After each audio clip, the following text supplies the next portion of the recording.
welcome everybody. This is What's Up for Your Children. So all the questions will be geared towards the kids and just kind of just as it says, what's up for them.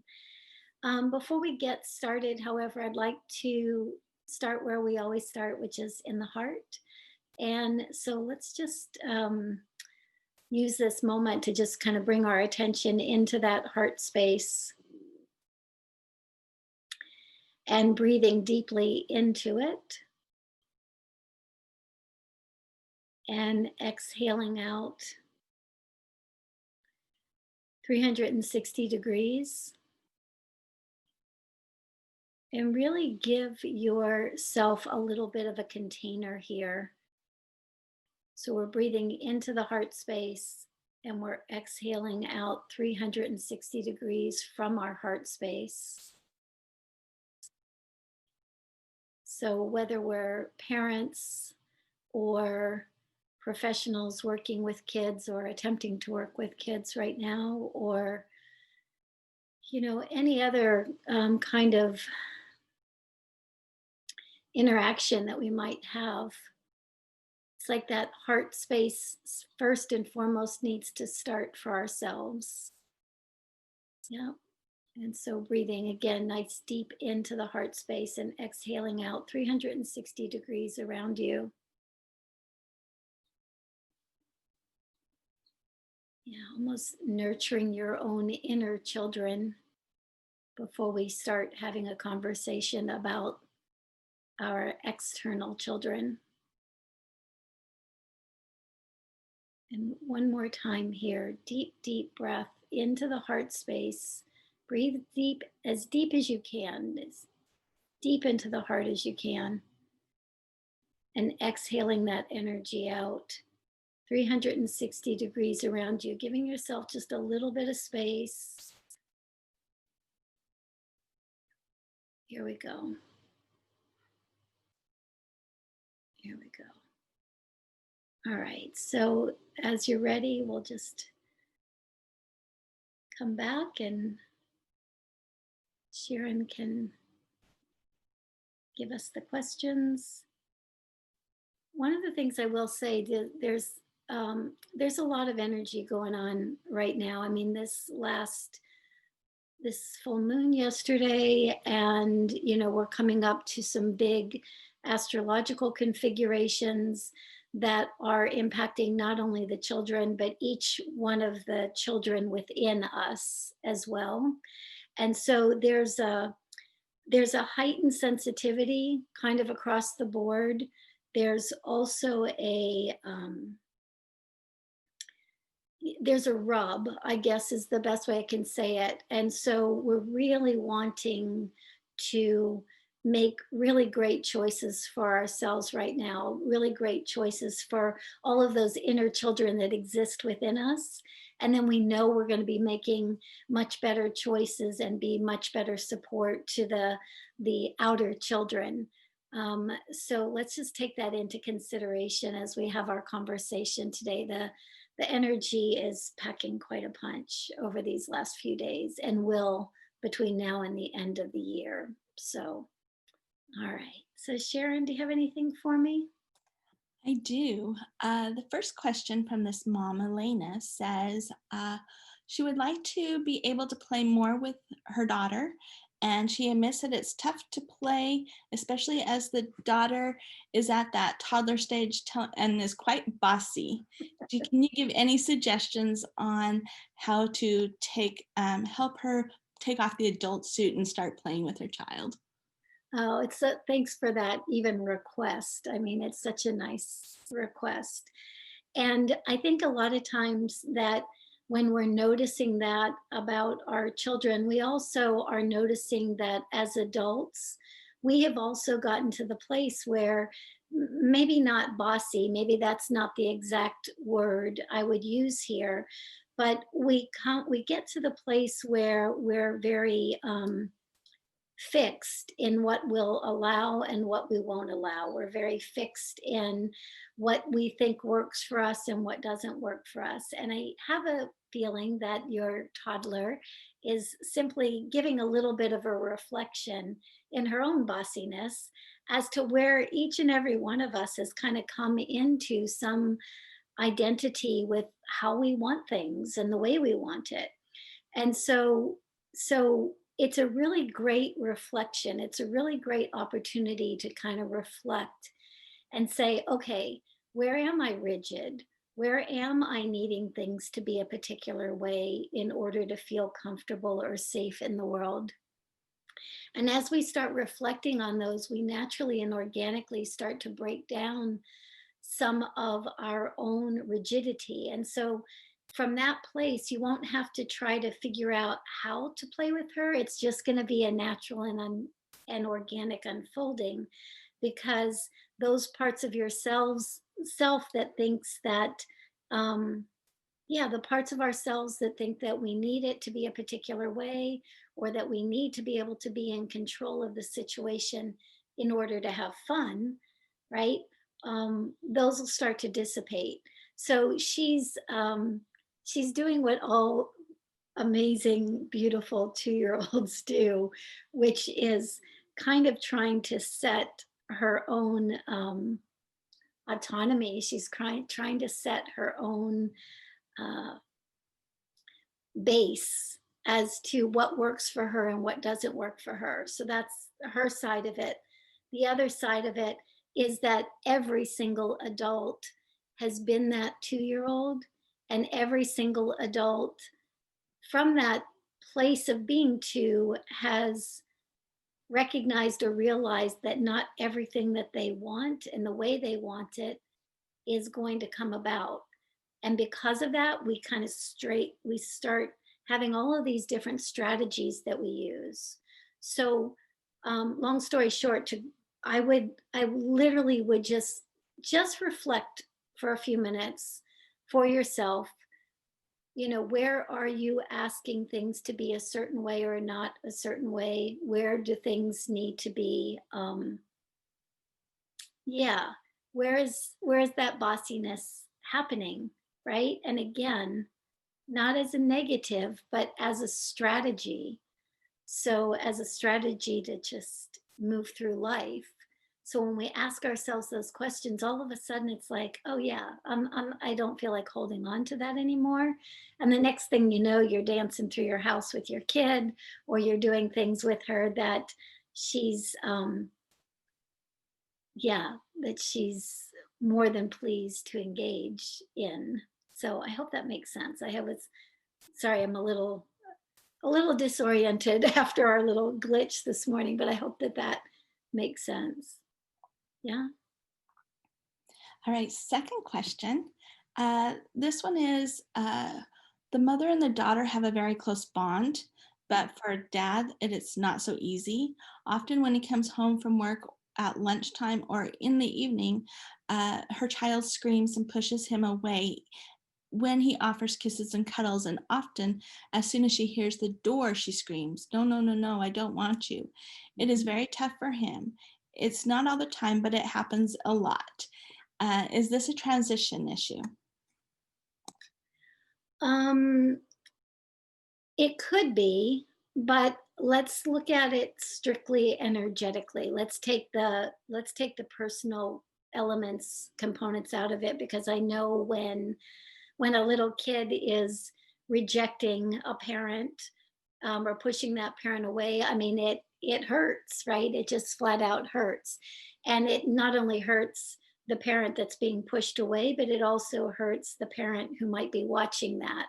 So, and there's all kinds of dynamics in family relationships where when one parent is hurt or is triggered, let's say, by a certain experience, that a lot of times the other parent comes in and tries to compensate for that discomfort. So let's step back here for a second. And while as I'm looking at this scenario just energetically, I'm noticing is that in some to some degree it is a transition issue, but more importantly, this little one that is saying what he or she wants or doesn't want in each parent is really more of a kind of a reflective energy of what that parent wants and doesn't want within themselves. And so yes, it's always difficult for a child, especially if this child, and it feels like he or she is very energetically sensitive. It can always be challenging to go from one parent's attention to another parent's attention. um, but my sense is when dad comes home, dad is coming home with a lot of apprehension. He's coming home with whatever the day has brought him. And so what she or he is more picking up on is not that the child doesn't want dad, but doesn't want the energy that dad's bringing in with him. And so, one of the things I would suggest, if dad's open to it, is before he walks through the door, just giving himself a few moments, to, sit in the car and kind of reorient himself. Just move back into a place of being present to himself, move back into a place of having some love and compassion for himself, because I get the feeling that what this little one is really paying attention to is just that uh, there's some sense of lack there. And instead of him having compassion for himself, love, appreciation for himself, there's more of a blaming of himself. And so we just want to really gently and organically shift that over.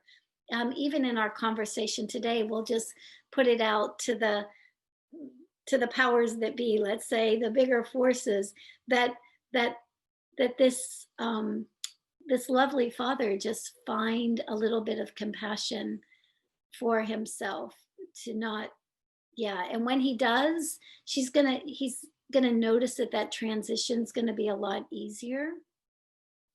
um she will reflect those few moments that he takes just to have a little bit of compassion for himself, and then she'll be more inviting for him coming into that space. It's not him in particular, it's the way he's feeling about him that she's picking up.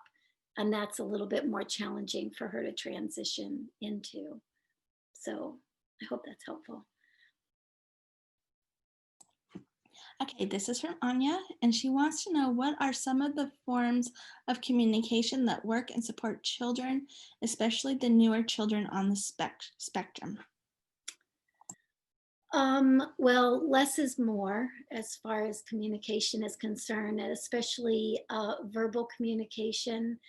You know, people in generations before, we've all been conditioned to think that verbal communication is kind of the end all be all. Unfortunately, as we were conditioned in that way, we were also conditioned to not really say what's true for us. So verbal communication is, I would say, for this newer population, it's much further down on the totem pole, so to speak, unless that communication is authentic. So, verbal communication that is authentic, and you'll hear it from a lot of the newer generations, man, they cut right through everything, and they just say what is. So, if verbal communication is authentic, then that's a form of communication that works really well for some of the newer kids. Um, a lot of the newer kids are their telepathy, of course, is probably the preferred method for a lot of the kids, especially if they're nonverbal. But not everybody that they're interacting with is receiving those kinds of telepathic messages. So so it's not just about what works for the child, but also what works for the relationship and for the communication.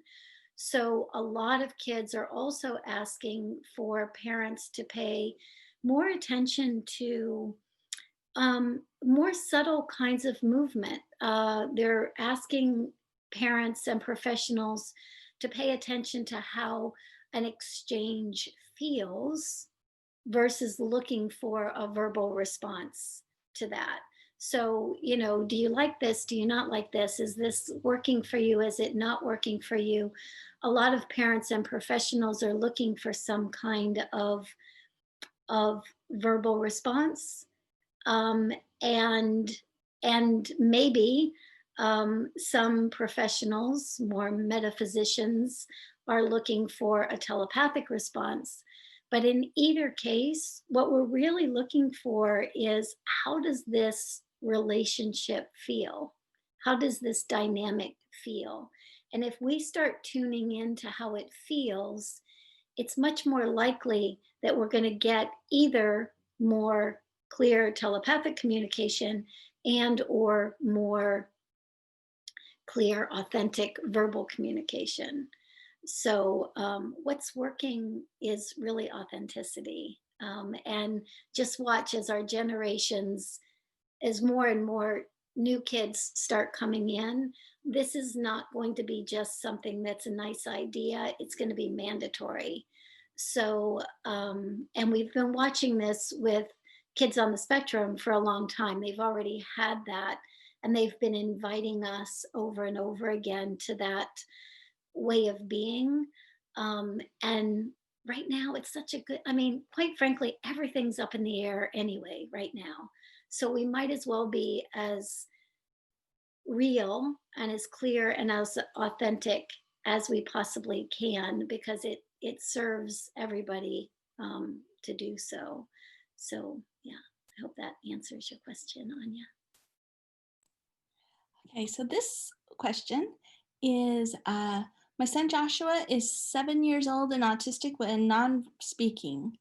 I listened to your interview with Lee Harris and would like to know what I can do or learn to help him with, with integrating the different aspects into his body. He's very responsive to sound and music, and I sing to him, and I am exploring sound channeling. We also have just started learning this method, spelling two communication together. Yeah, cool. Okay, tell me, Sharon, tell me how old he is again. He is 7 years old. Okay, all right, hold on just a second. I just want to see something and then.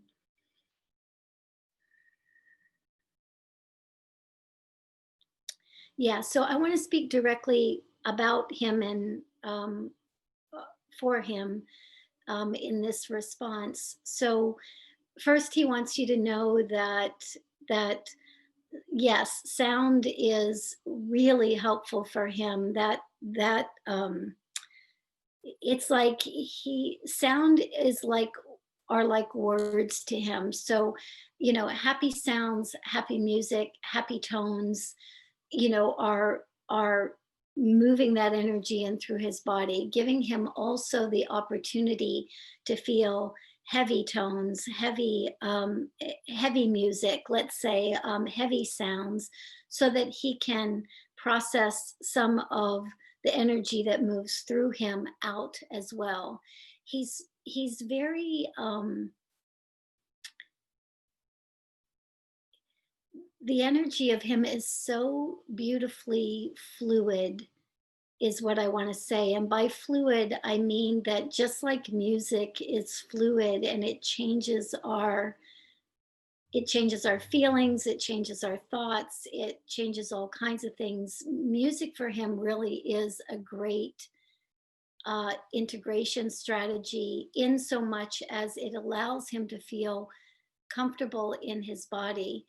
The one thing he is saying is, make sure that it's not limited to just um, quote unquote nice music. Sometimes he needs drums. Sometimes he needs something that allows him to move some of that heavier energy that he's picking up maybe from the collective. So one of the things that we used to do in an autism classroom that I was the speech pathologist in a long time ago, is we would do dances, and it would be happy dances, sad dances, mad dances. We how we would just pick uh, an emotion, and we would do those dances through that. He's he's very he's very adept at moving energy through sound, and part of the reason I get the sense that you're really going to find that out more and more as you are using your spelling to communicate. It's you're gonna begin to find out just how attuned he is into sound and what sound actually means for him. So for right now, he is asking yes to absolutely continue to use that as an integration technique. The other thing that I, especially just because we're his age, and I would also spend time listening to different music, different instruments, different things like that together, and pay attention to how you feel with those different experiences, and then ask him how he feels with those different experiences. Again, he might type out a response, he might make a sound himself, he might show you with his body how he feels about that. But how do I want to say this? There's a way in which the two of you, are going to create something out of this, is the best way I can say. You're going to create something out of this particular integration technique. And that's why I wanted to address you specifically and not have it be a more global conversation, at least for this response. So I hope that's helpful. Definitely movement and sound, and definitely not limiting the sound just to thinking like that it all has to be um, soft and warm and fuzzy, because there are other energies that are moving through as well that also want to be expressed. And just like um, a really a good parent will say to a little one early on that it doesn't matter how you feel, I just want to be present to your feelings. It's kind of like you're saying the exact same thing around the music. You're going to allow all kinds of different energies to move through that way. So, Okay, next question. This is from a professional. It says, I am working with two siblings at the moment, a 10-year-old boy and his sister, 8 years old. Both are nonverbal and polar opposites in personality. The question is around toileting. She can use the toilet but has to be reminded, and at night will wet the bed, maybe several times. She doesn't want to wear knickers anymore, although she did up until about a year ago. I don't know whether it is physical and emotional or what. Today she did put on a pair of knickers over her trousers to go out, and no problem while out, and held her bladder for at least 3 hours. I don't know where the issue is for her or her confusion. okay. And she's the 8-year old? She's the Mhm. one that's 8? Yeah. Okay. Let me just see here. So, um, I want to start generally, because this is true of a lot of kids who are having bedwetting kinds of uh, challenges. So, first, when we're not present in the lower parts of our body, when we're not fully integrated in some of those lower chakras, then we're not present to feel the sensations of what's going on.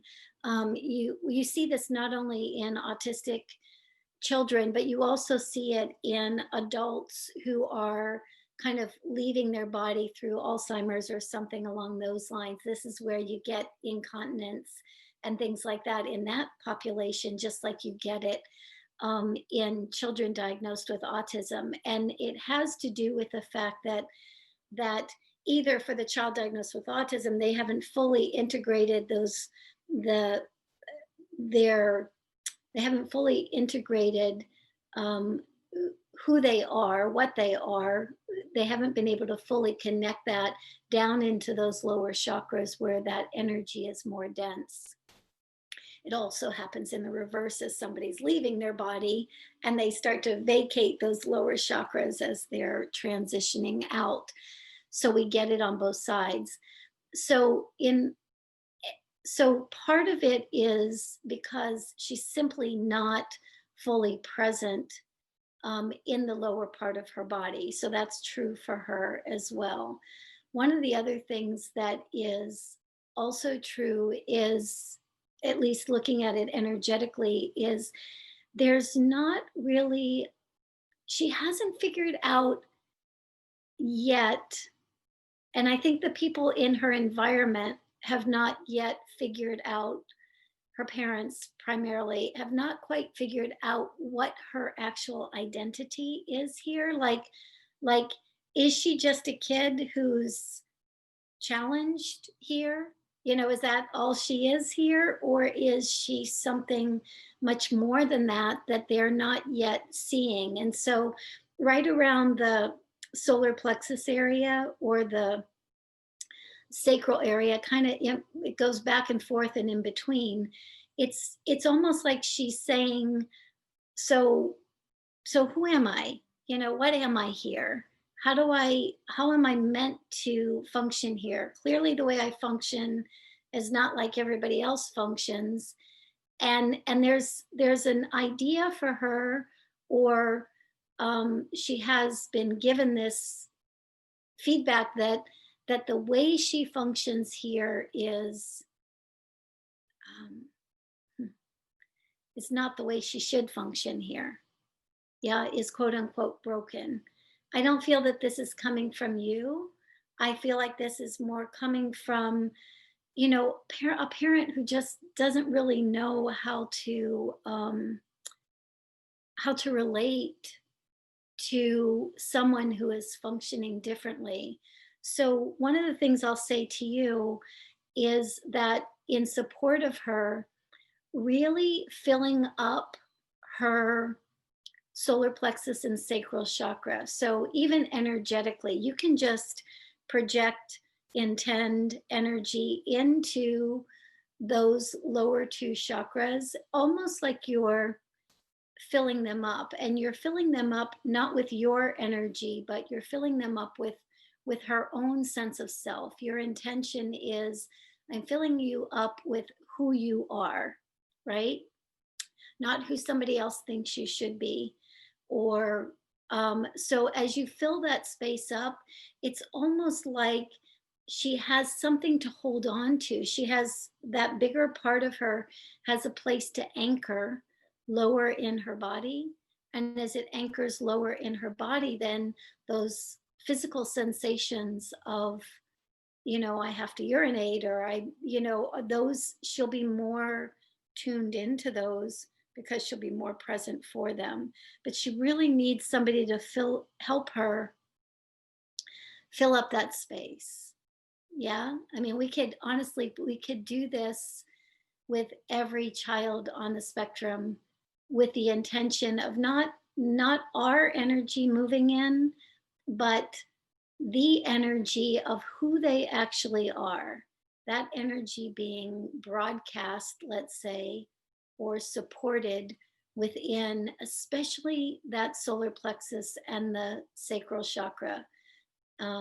That's where that's where there's a lot of missing components for a lot of this population.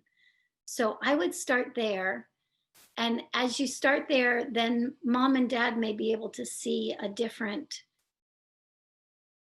they might be able to see her differently, um, just because she starts seeing herself differently.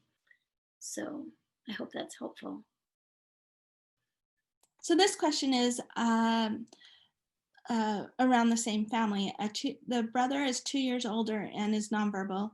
And in the home, he is very distracted, although much more focused when out. Right Mhm. now, his mom is 7 months pregnant, and the little boy has become very attached. Mhm. Yesterday, he wanted to rest beside her and was trying to, while she was trying to sleep. And when his older sister brought him down for his lesson, he was very distressed and crying, Mhm. which continued for quite a while. I had not seen him behave like this before, and is wondering what's going on for him. Right. And given that this is the same parent as we were just talking about, now it makes sense to me because, um, anytime a mother has two children already who are diagnosed on the spectrum and is pregnant with their third, you can imagine that the energy of um, that parent is more focused on, what's coming next, what's happening next, and if they haven't quite yet navigated the energy or understood fully the energy of the two children that they have, it makes sense that she would be more, um, she's going to be pulling in her energy to, to support her pregnancy. She's going to be pulling in her energy to be navigating some of the emotions and the feelings that she's having. And so, for a child who's as energetically sensitive as an autistic child is, they're going to notice that change of energy. They're going to notice that change of focus. And so the more the parent kind of either pulls in and or withdraws in order to, to I'm going to say just to be present with her own process, and or to, maybe she's in her head a little bit right now, and rightly so, she's trying to navigate everything that is, about to unfold. um, Her son, this young man, is paying attention to and noticing that withdrawal of that energy.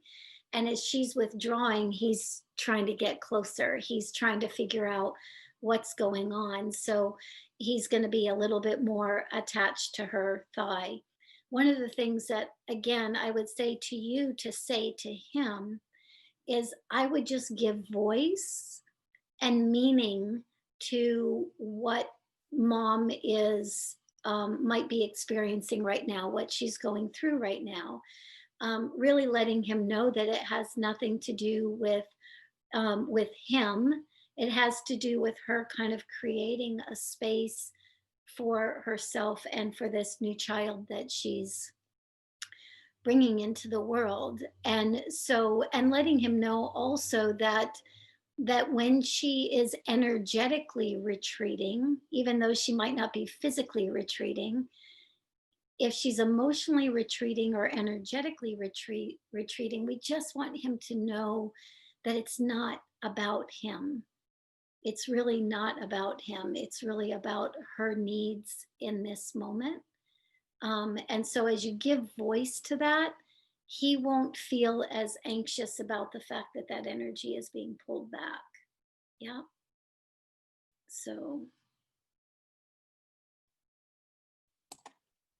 Okay, so this question, uh, let's see. This son has recently restarted some self injurious behaviors. Could this stem from him trying to integrate but not feeling comfortable in his physical body, or related to the recent moon phases in the energy of our environment? I think in this case, it is true that as some kids get further and further into their bodies, some of that self-injurious behavior can kind of come back to the surface, and especially if that was something that was, um, that they had early in their lifetime and moved away from. Sometimes when we're more fully embodying, we'll go back through old cycles, but and therefore some of the earlier behaviors will come back again. But in this case, I really do feel that he is responding to the collective energy. So you have, um, let's see, I want to be as clear about this as possible, and I also want to give you a remedy of sorts as well for it, because we don't want him to be self-injurious, and we also know that he is in support of a collective energy that is a little challenging to deal with right now. So what I'm noticing is he's picking up this collective energy, and as we're going through this collective dismantling, a lot of people's uh a lot of people's anger and rage and frustration and irritation is coming up. We know it. We can feel it in ourselves, right? It's like none of us are getting away with like smooth sailing right now necessarily, because quite honestly, it's like this energy is reaching down into the depths of our being and kind of shaking everything loose and asking us to have as much love and compassion for these different parts of ourselves as possible. It's nobody's fault that anybody was conditioned the way, humanity has been conditioned, but it is our responsibility over time to be able to start to have a little bit of love and compassion for that instead of beat ourselves up for it. So what he's picking up is he's picking up the way everybody beats themselves up for having some of this yeah, anger, frustration, irritation, confusion. I don't know what the heck's happening. And, and I'm scared, all of that kind of energy is what he's picking up. So, and as he, in some ways, as he is being self-injurious, he is reflecting back to you the energy that he is processing from the collective. So he's showing us what he's processing by how he's expressing. So that's the information part of things, but we also don't want our children to have to be self-injurious just because they are sensitive enough to pick up the collective energy. So first and foremost, we want to not make that self-injurious behavior about him, right? He's not wrong. He's not bad. He's not, he's not even uncompassionate towards himself, right? It's none of that. He is a field of energy that is processing that. And as he processes that, his body goes into movement or to action based on what he's processing. So, first, we want to know that it is not necessarily him and his energy that he's moving through. Two, we want to say that to him. We want to actually acknowledge for him what he is feeling. We want to give words to the fact that he is most likely feeling that from the collective, so that he understands that it's not personal.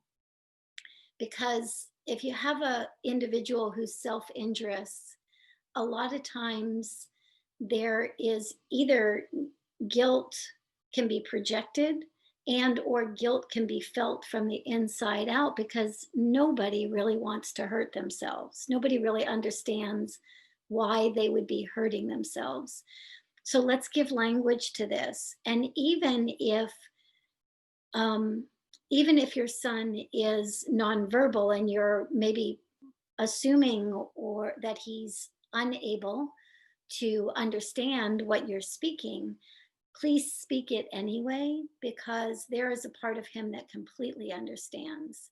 There's a part of him that, the bigger part of him that actually is capable of picking up all of this energy in the first place, is the same part of him that will receive your words and say, oh, so that's what I'm doing. Okay, all right, I understand that. So we'll have some compassion for him, not assume it's him. We'll have a conversation with him about what you are noticing that he's picking up. And then, third, we're going to ask him to have compassion for himself and shut down his energy field just a little bit. Okay, we're going to ask him to pull that energy in. Yep, pull it in towards the heart. That same exercise that we did at the beginning, where we're pulling the energy into the heart and exhaling it out around us, creating a little bit of a buffer or a bubble. Um, you're not going to get your son to not be empathetic to the collective that's going on right now.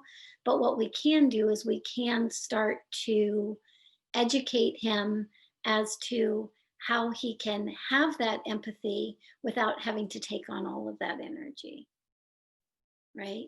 So yeah, so I would create a little bit of a space for him, and I would do it with him. Again, even if you're not sure he's picking up everything, and I would do it myself in his presence, because um, those on the spectrum, first and foremost, are always looking at the energetics of things, whether they know it or not. They're paying more attention to the energetics. They're paying more attention to how something feels than a lot of times what we say. So we want to say it because we want to put together what is true from his perspective, but we also want to move into that heart space ourselves and create a little buffer for ourselves, so that it's almost like you're teaching him exactly how to do it by doing it yourself. Yeah, cool. How come autism is is a spectrum in its expression? Is there a purpose for that for all of us energetically? Yeah, it's a great question. So, quite honestly, we are all a spectrum of energy. We know, um, in any given, especially right now, on any given day, we're a spectrum of energy. We have our low points and we have our high points. And, and the kind of the norm of that, or the mean of that, is kind of where we function most of the time. So those on the spectrum, that have been quote unquote diagnosed on the spectrum, they are more of they're physically representing that, right? It always has made me laugh that autism is, called a spectrum disorder, and because, like I say, we're all a spectrum of energy. They're just simply demonstrating, in a very literal sense, all the different frequencies of our being. And we're also seeing, from all the different frequencies of our being, we're seeing that sometimes those higher frequencies don't look so great in the physical world. And sometimes those physical frequencies that are really solid are not all that great for our, that focus is not always all that great for our, let's say, more spiritual tendencies, or more of the tendency to get to know ourselves from those more refined aspects of ourselves.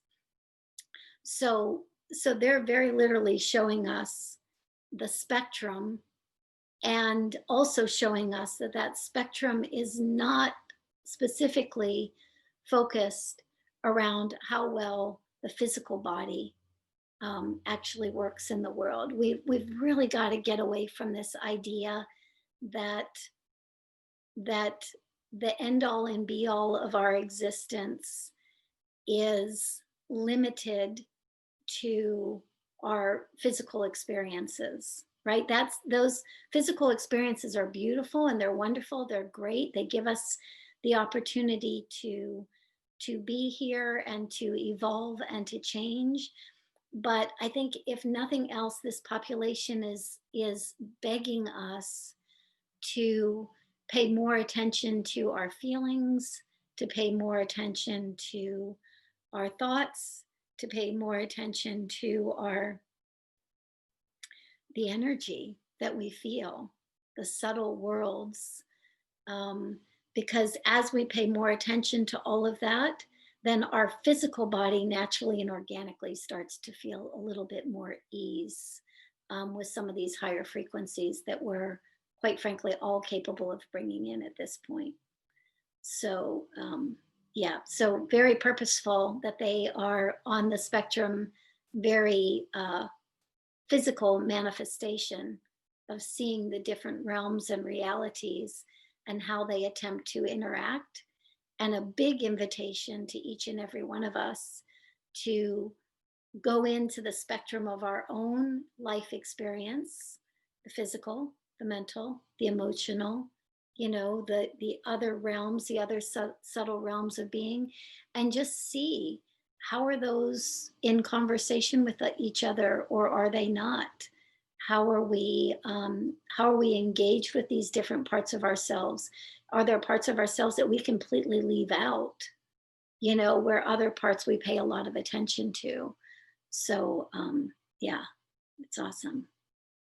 So good that they're here. That's all I can say. It's in section 2. So this professional has a student that she's been working with for over 3 years. And then in February, he went to school in February this year. He has been there for about 6 weeks in total because of lockdown, and now he has been asked to leave. Mm. They called they called in the Ed's psychologist and have reports of aggressive and bad behavior, which I have never experienced in 3 years. At Mhm, the review, it was very, very difficult to read and hear what all these professionals mm, had to say, and I was very upset by it all. mhm. Um, the first thing I want to say is, as soon as you said that he got kicked out, my immediate thought was, yay. Was just yay. And part of it has to do with, again, we're always looking at energetic climates, vibrational, what is the vibrational climate of this individual? What changed within that vibrational climate? Maybe with you over 3 years, there was love and compassion and appreciation for who he was, and therefore he presented in a particular way. And then again, through no fault of his own, he's put into a different kind of environment. And it just feels to me like this environment is, there are a lot of other individuals in this environment who also have some uh, emotional trauma, unresolved emotional trauma issues. And therefore, he's picking up that energy and reflecting it back. So, uh, honestly, I'm kind of glad that he found a way out of that experience. It reminds me, honestly, it's a long time ago. I worked in a school district for a while where they were putting autistic children in the same room as they were all with the kids that were labeled emotionally disturbed.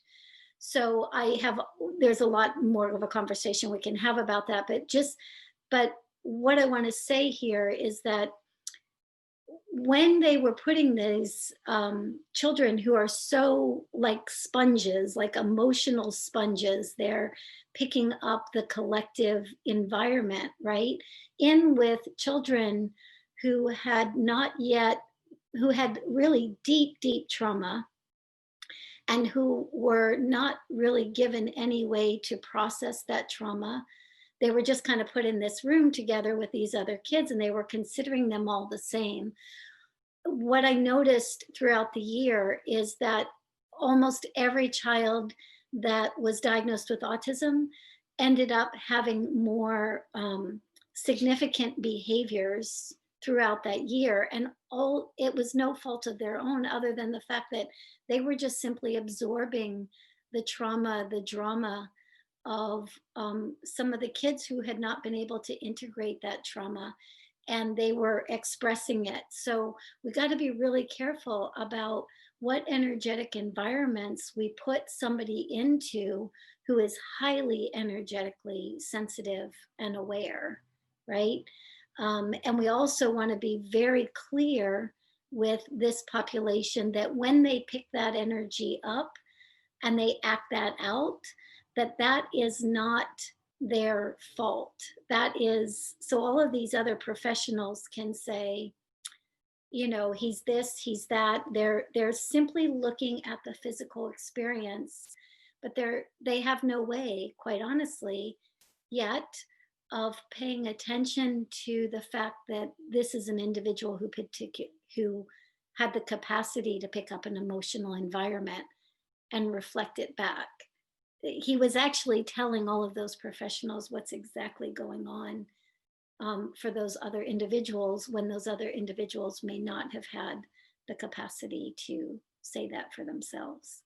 So, anyway, that I always get a little bit of a rub there. You can feel it in my voice and in my directness around that, because we really do, especially for those on the spectrum, we really do kind of look at them through a lens, or most professionals look at them through this lens of what they're doing or not doing, their behaviors, and nobody's really paying attention to the fact that this population is so sensitive, that they're giving us information all the time if we know how to pay attention to it. And it's something that we really need to come to grips with, because quite honestly, every single person on this planet is going to be becoming more energetically sensitive. I mean, just watch between now and the end of the year how much more energetically and aware and sensitive each of us becomes. So, and it can when you're becoming more sensitive and more aware, um, you don't function very well either. I mean, I know in my own experience, when I've had to kind of like these um, big awakening experiences, or a shift in my energetic field, I don't function all that well for a while until that gets integrated. So we really want to be cognizant of the fact that we have more and more people on this planet all the time that are functioning in this way, and they're showing us kind of the steps that we'll all go through as we become more and more energetically sensitive. And that's why, for me, integration is so important. We want to be present with all the different parts of ourselves that are showing up. We want that to be a focal point, so that all of these different parts of ourselves, the whole spectrum of ourselves, um, are welcome. They're all welcome as part of the whole. And when we do that, then the whole functions as a whole, and we can move forward with a lot more ease and grace. So, all right, I'll get off my pedestal now. All right, that's it. All right. Okay.